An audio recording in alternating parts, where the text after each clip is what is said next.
Hello guys, আমি জুই from north Kolkata. আমি চলে এসেছি নতুন একটি মিনি ব্লগ নিয়ে। আমি গিয়েছিলাম ভূতের রাজা দিল বরে আমার বয়ফ্রেন্ডের সাথে একটি সুন্দর ইভিনিং স্পেন্ড করার জন্য। ভেতরের অ্যাম্বিয়েন্সটা ছিল খুবই সুন্দর। ভেতরের স্টাফেদের আচার আচরণে, তাদের পোশাকে আশাকে, এমনকি ভেতরের যা ডেকোরেশন ছিল সব মিলিয়ে যেন সত্যজিৎ রায়ের মুভিরই ভাইব আমরা পেয়েছিলাম। দেখো রে নয়ন মেলে জগতের কি বাহার, এই গানটি যেন আমাদের কানের মধ্যে ক্ষণে ক্ষণেই ভেসে আসছিল।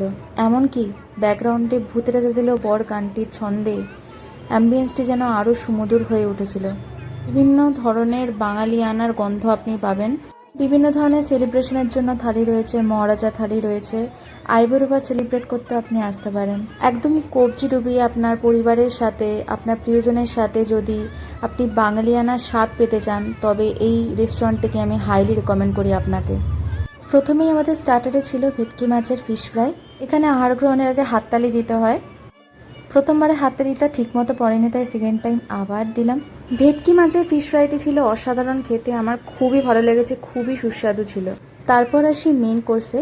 মেন কোর্সে ছিল বাসন্তী পোলাও, তার সাথে ছিল মুরগির রাজবাড়ির কষা মাংস।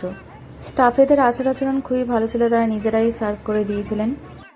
বাসন্তী পোলাওয়ের সাথে কষা মাংসের যুগলবন্দি ছিল অসাধারণ।